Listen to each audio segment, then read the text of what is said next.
Hello everyone, I am Hamish Watson and this is the second episode of Rex Clubhouse with Sam Hidalgo-Clyne.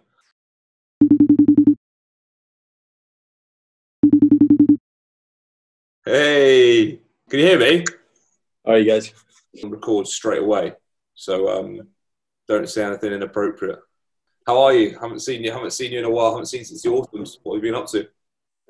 Not too much, to be honest. Can't really do much down here. It's been nice, but at the same time, it's been pretty boring. Just stuck in the house, entertaining Hugo every day. It's not really been able to do much. Just training away, playing, enjoying it. To be fair, it's been good. And I suppose because the whole COVID stuff, I bet you haven't even been able to enjoy life down in Exeter, or we haven't been able to experience the life down there. Have you obviously been able to go to the sea and stuff? Have you to go to the seaside and stuff like that? We've done a little bit. So when we first came down, obviously did a little bit at the start. Went around all the beaches, went around Dartmoor and things. But yeah, now it's just been local things, to be honest. Yeah. There's so much going on at the moment that we can't really go and explore anything. All the restaurants are closed. We managed to get a few of the nice restaurants in and go and explore all the grounds of those places just before lockdown, or before it fully got locked down. But nothing really, to be honest. Just trying to keep myself busy. Got the dog coming in. Oh yeah, that's exciting. What have you gone for a visitor? Go for a visitor, yeah. Nice. That's not far off then. Honestly, I'm actually quite nervous. Yeah, that'd be like having a kid all over again. I know. Tell me about it. How's the rugby going? How's it all going there? It's good, to be fair. It's all right. We had a couple of losses, which is quite funny. I think because we got in such a way of winning. A couple of losses, and we all of a sudden became the worst team in the world, and everyone panicked. You know what it's like. That's probably a good sign, though, in a way that you're so used to winning that. Of course it is. Yeah. A few losses, and it's like the wheels have fallen off the wagon, sort of thing. Yeah, and the thing is, it was like a hard thing because we'd done well at the end of last season, but we didn't get any time off because we literally had a week or two off before our next match between seasons. So we've not had a proper break. So there was always going to be a dip at some point where, just for whatever reason, things didn't work out or people caught on, because everyone seems to kind of be copying the way, or a lot of the way that they play, that Exeter are playing at the moment. So people have caught on to how to defend against us. So we've kind of had to adapt a little bit. So it's just a case of a couple of weeks, kind of nip it in the bud, work on a few things, and then get back into it. So it's been good now that we're back into it. And we've had a couple of wins there away to Newcastle and Worcester and things, which have been obviously difficult places to go. So we're back home this weekend, which is nice. And mate, talk to us briefly, obviously, about last season, because you joined halfway through, and then 6 months later or 5 months later, however long it was, you end up winning the double, the Premiership title, the Champions Cup. I bet even in your wildest dreams when you joined Exeter, you didn't think you'd end up winning both of those. How was that experience? Yeah, honestly, it's incredible. But at the same time, I still feel like I've not properly got to celebrate like we have, but we've not properly yet. So when I came down here, literally the day before lockdown, I pretty much called Rob up once we heard lockdown was happening, and I told him that I was going to go up to the Isle of Skye and just pretty much just wait till lockdown was over. Everyone expected only to be a few weeks. But he told me to come down and get organised things, find a place to live. We'll get some weights into the house, you can do your own training, and then sooner or later we'll be in training together. So I literally came down, I had nothing. I was stuck in the Airbnb for 3 or 4 months. We ended up doing our own training. I was just running up hills. Got into training of literally groups of 4, and I think we went like groups of 8 maybe, and then 20, and then eventually we got into full training. But when I first came down, you can hear things like I'm on a WhatsApp group with all the guys, and I've not met any of them, bar maybe 4 of them. And they're talking about we're winning the double, and just like the confidence that you could hear in them. But it's strange because you hear it at different clubs. When you go to different clubs and you hear like their goals and them wanting to be top 4, whatever, wanting to win things. But I don't know. It was just that I just had that persona. It was going to be the same kind of thing. They've got the goals and that's it. They're going to want. You don't expect it to ever kind of be actually reality and actually do it. So the lead up to it was good. There was like a massive buzz around the club. Honestly, you're winning games and I was playing games, and you might be losing literally until the last 20 minutes, but you just had that feeling that we're definitely going to win no matter what. As soon as if we can get to the 22, we'll score or we'll get points, and it just wasn't just didn't feel like ever like concerned about winning games. It was quite weird. So there's like a good run and a good vibe, and then obviously Europe was a funny one because it was probably the one team that I in a way didn't want to come up against. Yeah. But just purely because I'd pretty much almost just come from them.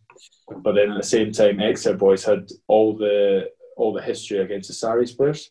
So it's kind of one of these catch-22 where, obviously they've lost a few finals against them, but kind of wanted to have the payback against them, whereas I'd just come from Racing or Lyon before that, but Racing, and knew a few faces and knew the threats they had. So it kind of, if I was ever going to be, I'd rather almost have faced Saris. But it was good. It was once we won that, the relief of winning that was huge.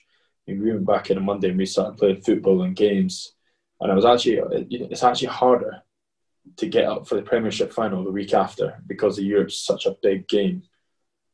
Once you've won that, then to try and like get yourself back up and actually physically do the doubles are a really hard thing. And you touched briefly on the winning mentality, because we all know what it's like when you are on that run and you're in that sort of rhythm of winning games and you build confidence, like you say, you almost believe that no matter what, you're not going to lose a game. And who's the ones driving that? Is that Rob Baxter? Is that the players, or is it just the whole culture of the club, basically? To be honest, it's the culture. Rob's very. I think Rob speaks very well. He's very good with his words, and he can turn you pretty much and change your mind into really positive thinking pretty quickly, and actually believing in yourself and as a group that there's something special. But I think the way he speaks to the players and the way that the players have kind of had this persona around them that probably that entire season, right before I was even there, probably created this atmosphere. It was literally going in every day and people were talking about it, like winning a double all the time. It became like the norm. The WhatsApp groups are, it had it on the top sort of thing, like pretty much we're winning a double sort of thing. So I think almost like they've said enough that they believe it. It's cool. Well, that's the thing. You have got to have that sort of, I suppose it is a bit of arrogance. You have to have it. If you want to be any good sportsman or any good sports team, you have to have that sort of aura around you. And I suppose that's the vibe that you guys were giving each other by saying it the whole time. You start to believe it, I guess. Just quickly on to the COVID stuff, because obviously when Glasgow went down to Exeter, a few of those boys ended up catching COVID. It meant that us Edinburgh boys got some extra time off over Christmas, so I suppose it was a win for us. So thanks for that. But did you get COVID? Did you, or did you get COVID? I've still not had it yet. That's weird. I'm going to get it now. Yeah, I know. Well, it's one of those things, isn't it? I suppose the boys who have got it now or had it, they get their antibodies, but then for the ones who haven't had it, it's always a bit nerve-wracking, isn't it? Yeah, and it's a bit niggly as well, because the boys that have had it, they don't have to test at the moment. Well, it's 3 months or whatever that they've come up positive. So, we're still having to. The boys that haven't had it are still having to go in twice a week and test. So it feels like we're getting no time off at the moment, because I'm a bit further away from the ground than most of the lads. So I have to drive in pretty much most days to either be training or to go in for COVID testing. But it's done a lot of our squad. I think maybe 17 of our players had it at one time. So it went right through our squad. If it gets into these club environments, that's the problem, isn't it? It just spreads very difficult. Yeah. Sammy, just touching briefly on Edinburgh stuff. Obviously, we joined in the same year back in 2011, 2012. Seems like a lifetime ago now. A long time ago. We're so old. Yeah, well, I know, Matt. I know. But you've been to a few clubs since. Where do you start? Scarlets, Harlequins. What was the Scarlets? Harlequins, and I went over to do my stint in France at Racing and Lyon. And I was just wondering, because obviously it's quite rare that someone gets all those experiences, and I was just wondering what's been your favourite experience so far? Obviously, barring Exeter, because you've won a double with them, and I don't want to put you on the spot with that one. But what was your favourite experience from Edinburgh to Exeter in between? Well, I think initially the most nerve-wracking one was moving to Scarlets, because you'd been in such a, I was at Edinburgh for a long time, 7 years or whatever it was, and I'd obviously grown up there pretty much. So actually having to leave and get out of my comfort zone was a tough one. So Scarlets was probably the most nerve-wracking, but I think the most beneficial for me was, going to Harlequins. It was really enjoyable. I really enjoyed that move, and it was a short stint. it was just till the end of the season. But that probably gave me a bit of love for the game again, in terms of, after not enjoying it as much as Scarlets just because of the way it worked out with the game time and things. Yeah. I think going to Quins, that kind of gave me a bit of love for it. But I think the most learning, to be honest, has been Racing, in terms of just going to an environment where, I don't speak the language. I'm chucked into one of the biggest clubs in Europe, and I don't really know anybody there. Obviously, Finn's there, but he was at the World Cup, so it was just like challenging myself, but also taking the family out and experiencing that completely different culture. Nothing I'd experienced before with them was pretty amazing.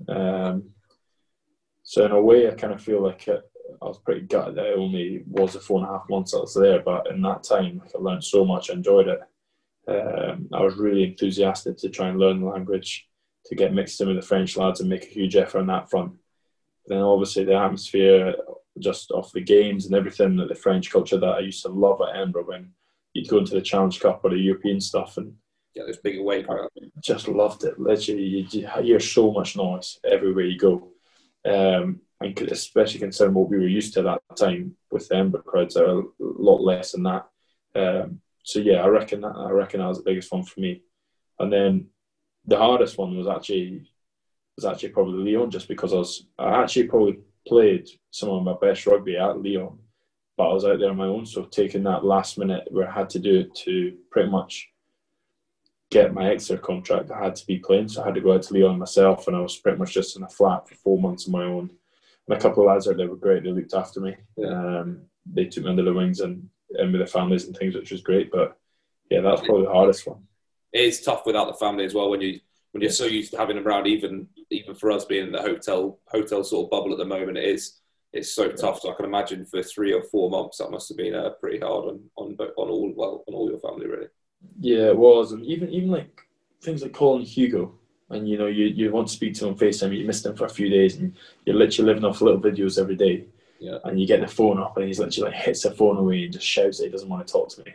Like, it's honestly the most... I get that every day at the moment. Yeah. I mean, if it was Eshy, it wouldn't be so bad. If Eshy did it to me, it'd be all right. No, honestly, that was probably the hardest thing, and just and that was right before the lockdown stuff as well. Pretty much happened. We left. Well, I had to almost cut the contract by a week or two short just to get up and leave. Otherwise, I could have been stuck in France. But that was actually a really cool experience, but a tough one at the same time. More just because I was there, I was under pressure, I had to play well. I was fighting for a contract to get to Exeter, knowing that was a potential in the cards, along with other players that were in the mix. And I was there on my own, so that was a big test for me, which was good. Yeah. And Sammy, when life goes back to normal, hopefully sooner rather than later, what are you most looking forward to doing? I think exploring, honestly, just exploring the life down in Devon. Like, you'll know with Salcombe and stuff, like how nice it is down this way. I'd love to go down to Cornwall and check out the beaches, maybe go down for weekends down there with the family. We'll have a dog as well, which would be cool. I mean, I've only been in actually Exeter City Centre about 3 or 4, maybe 3 times. So I've not really got to experience any of that side of things. And obviously the socials with the lads as well, like after games, after big wins. I mean, I would just have loved to experience doing those 2 finals with crowds and being able to properly celebrate it after. Like, even I remember being at the Sarries Claremont and Murrayfield for the European final, and just like the buzz that was there. Yeah. And that was just me in the stands. Imagine being like in front of these people. Actually winning it with a full crowd would have been slightly different, wouldn't it? Yeah. Oh, 100%. Like, the bus trips and things are great. They're always good fun on the way back, but it's not really the same when you kind of have to get off the bus and you got to drive home, or you got to get a taxi home, and that's kind of the end of it. So that's the thing. We're lucky because we can enjoy. We've still got our mates around us 24/7, and we can enjoy little things like the bus trip and stuff like that. But yeah, it'll be good when it gets back to normal with the fans in the stadium and actually enjoying the aftermatch stuff and things like that. And even I think, like, even for SG and Hugo as well, just because Hugo gets to go to nursery, but SG's stuck here all day, every day pretty much. Like, she's desperate to go out and meet the other girls and like go to theirs for barbecues or vice versa, bring them over, and Well, that's it. You won't feel fully integrated into that sort of Exeter Chiefs society, I suppose, until like SJ meets the other wives, girlfriends, and 100%. actually properly mingles with all of them. Yeah. Hopefully when summer comes as well, it'll be nice. I mean, summer down here was incredible. Winter's been pretty cold. Yeah. But I think everything's better when it's summer, and hopefully lockdown will be finished. Everyone's enjoying life again. I know I need a summer holiday. I think we all do. I think we all need a summer holiday. Get back to Portugal, mate. Portugal or something like that. Actually, what's weather? It's bad up there just now, isn't it? Yeah, it was -8 this morning. 7 o'clock. I think you're not training outside at all. No, luckily we've got the indoor stuff, so we're just been in there the whole time. All the pitches are frozen. So it snowed again last night and the night before, so it's chaos up here. It's probably quite nice actually. You get stuck indoors. You don't have to train outside, which is sometimes quite nice, isn't it? Sammy, we're gonna move on to the push to tempo side of these Rex Clubhouse things.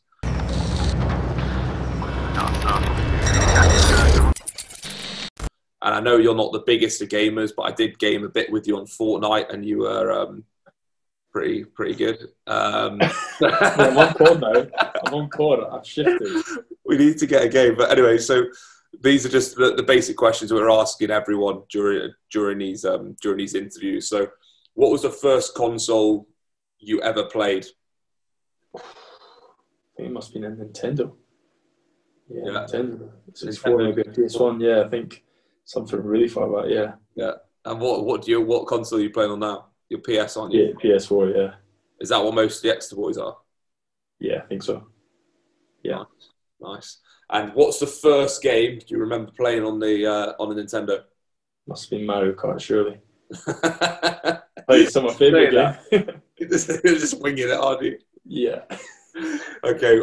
So you said you're playing Call of Duty. I'd love to see you on that because I saw I'm actually genuinely. I honestly at least you have to build on that because you weren't the greatest builder. But yeah, I honestly think I'm better. Are you better at Warzone? Genuinely, I honestly think I am. I've not played it for very long, but yeah. Talking KDR. Don't know. You don't even know what KDR is. I haven't checked. What's the KDR? I don't even know, mate. All I hear is you talking about. It's not like 1 point something that you talk about. Well, your kill death ratio. Do you know how to check that? No. I'm like the real nerd here now. I'm getting stuck in. You know what? I'm going to check. I'm going to check later on. You'll be surprised. All right. Well, send that through, and we'll get a picture to come across on the screen of your current KDR. People know how good you are. And so that's obviously the game you're playing at the moment. What have you been getting stuck into any other games? Well, obviously you've got SJ and Hugo, so I allow you. Literally COD. It was Fortnite for ages, and it's literally just COD. I've not played any FIFA or anything. Can you get on most days, or? I reckon I get on every night or every second night for a couple of hours. Nice. To be fair, mate, I still remember the picture of you. Which one? What? Literally, little one in front of you. Oh yeah, baby carrier. You know what? Now I've got two. I honestly don't have the time. I have now. We're in camp, but I'm probably an hour a night nowadays. Just quickly log on for an hour, which is hard because when you're gaming with the Kinos who don't have time restrictions, they don't want you just chopping and changing and jumping into a game. Yeah, this was you to me, mate. You don't want me in. I used to give you stick for it, but now I know what it's like. And these next few questions may be a bit redundant for you, but do you watch any streamers or YouTube? No, but I have been stuck in a few of the cars because we're having to have breakfast in our cars. Henry Slade sits and watches streamers all the time on his phone. I know. So I've watched a few from that. Rabbit holes just watching guys on YouTube game for hours. I don't get it. Why? What are you learning from that? The screen moves too fast. You can't even see it. Evidently, you're not learning anything. Clearly. But you pick up little tricks of the trade, mate. It's too fast, mate. I can't see it. The screen literally just rotates and like people are dead. It's so fast. I can't see it. I think we're getting a good insight into your gaming ability here. Yeah, thanks. So. Well, thanks for that, Sammy. That was we'll have to get a game of Warzone after this, maybe. Let's do it. Yeah, I'd love that. Okay, these are a few fan questions now.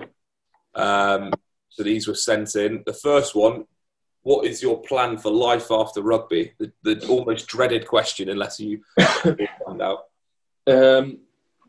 I want to get into property. It's you probably know that for a long time. It's been my always in the background. My favourite thing to do is just taking a keen interest. I actually spoke to the plumber that came to do a couple of fittings the other day around the house to go out and follow him and just learn about kitchens and bathrooms and installing those. So I've got a couple of properties now up in Glasgow that I'm doing buy-to-lets with. So I just want to expand that portfolio and potentially looking to sell the place in Edinburgh where I can continue to do more buy-to-let stuff and expand that and see where it takes me. Well, you're more of a handyman than me. You built your own kitchen, didn't you? I remember you installing your whole kitchen. Asking the kitchen, yeah. I was running, mate. I was out the door. That's because you had too much cash. You could pay for somebody else to do it. I'm not sure about that. All right. What coach in your rugby career or your early days of school career, what coach have you learned the most from, you reckon? Probably going back to my Forster days, I think Bill's obviously got to take, one of my coaches when I was younger, has got to take probably the biggest credit in terms of just making me start rugby and enjoying it and loving it. When I probably get to more of a professional era, I've got to be very thankful to Alan Solomon, who obviously gave me the opportunity to play, and albeit on the wing for the first 9 games or so. You were class. Yeah, I actually quite enjoyed that. Probably Solly just for that. I think that's the hardest thing as a youngster, is to get your first national shot, kind of get your foot in the door, and he probably gave me that. And then, that transition from moving to playing on the wing and, kind of being a 10 and fullback to that 9 was pretty hard for me. So he obviously gave me that opportunity to do that before I could kind of take it any further, and the rest was kind of down to me. So I probably solely had a big impact on giving me that opportunity. Yeah. No, I would agree with that. And I guess it sort of fits into the last thing you said. Who inspired you to play? I guess that was your Forest. Was that probably your Forester coach as well, or was it? Yeah, it was, yeah. And to be honest, it was just me being a little kid wanting to follow my brother doing everything. Yeah. Jose was 2 years older than me, so he started rugby first. It was Bill Smith just kind of got me involved after that, and there was no actual teams for me because I was too young. So he allowed me to play in Jose's year and just did that right up to high school pretty much before I moved to Murky. So he definitely was probably the biggest influence from my younger days. Nice, good stuff. And I don't know who sent this one in, but would you ever consider having an OnlyFans page, making a bit of spare cash on the side? Times get tough, I have to have words there so you get one. Mate, it's nuts the amount of money some people are making on this OnlyFans stuff. Apparently. How much are you making? Apparently. How much are you making? There's people making millions a month on OnlyFans. I might have to have some serious words with Ashley then, see if I'm allowed to do it. Right. It's could be a career after rugby for you. And, we sort of touched on this, and we touched on obviously the culture at Exeter. But what would you say is the biggest difference from Exeter to the other clubs you've been at? Would you say it is that sort of winning attitude and that sort of slight bit of arrogance they've got about them, that they do know they're going to win, or what would you say the difference is between Exeter and the other clubs you've been at? No, I wouldn't even say it was that, and I feel like I've only had a small snippet of it because of the lockdown stuff, but I generally think it's the off-field stuff. I mean, when you're off-field, I mean, literally from, it could be top like senior staff, literally to physios, to S&Cs, to players that can go and have a beer together, and work is completely not in the picture at all. Yeah. And how close all the players are and staff are, to then be able to literally go into training on a Monday and it becoming like professional again is amazing. I've never experienced that at any other club, where head coaches and everything you can be so tight with somebody off the pitch, yet be like so professional and needs to come back into it. Like, they're very, very good at switching on and switching off between the downtime and how close they are, and they make a huge effort on enjoying each other's company and really being close. And I think that's probably the difference. Is I don't think there's anybody in the club that would say that none of the staff to players don't get on with anybody at all, because I've been in clubs and I've seen S&Cs and physios going at each other, just having not connecting, or not being on the same page, or you see head coaches and players not getting on, or right across the board. It could be anyone, but generally I think they're very, very close. I mean, and there's no hierarchy as well. The young academy boys are just as important as the senior players, and they're almost pushed to be involved as much as possible. I remember when we were kids and we were academy, you literally wouldn't step into the main changing room. You'd be scared to do that. So, whereas they're pushed to encourage themselves, and they talk about being as weird as possible, which is a weird phrase, but they want you to express yourself no matter how weird you are, to come out as a person, which is really good. And I think rugby as a whole, obviously X is a different extreme. I think rugby as a whole is getting way better at that, and is helping young guys get out their shells more. Because we all know, if you get, like you say, like that phrase you used there, if you do go out of your shell and you express yourself, then you're going to do it on the field as well. There's nothing worse than being a young guy with no caps who's a great player, but he's afraid to do stuff on the training pitch in front of the older guys. So I think attitudes are changing slightly, and I think obviously it's working for Exeter. And I think with Hoggy coming in from Exeter now as well, I think he's definitely trying to bring stuff like that in as well into our camps, which is really making a difference as well. Finally, Sammy, the question everyone wants to know: are we going to see you back in an Edinburgh shirt someday? What do you reckon? Don't know, mate. I don't really. You know what? I think Ish and I spoke about this a wee while ago, and it would just have to fit right for me. I mean, it would all depend on the scenario. I've not really looked that far, and if anything, it'd probably be closer towards the end of the career. And I mean, there's some good youngsters coming through, and I'm pretty happy. I'm really happy where we are. Yeah. It's been a really good move for me, and I think it would have to be something that would.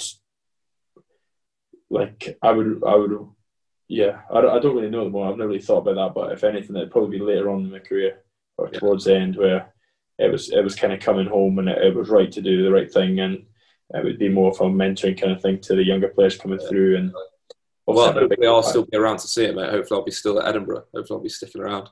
Well, you send your life away then, so mate. I'll still be there, mate. I'll still be there. You'll still be there. Don't you worry. Sammy, thank you very much for coming on, mate. Cheers and good luck over the next few months and for the rest of the season. Thank you, mate. Enjoy the rest of the tournament. Cheers, mate. Thanks a lot. Love to the family. Cheers. Take it easy, mate. Bye-bye.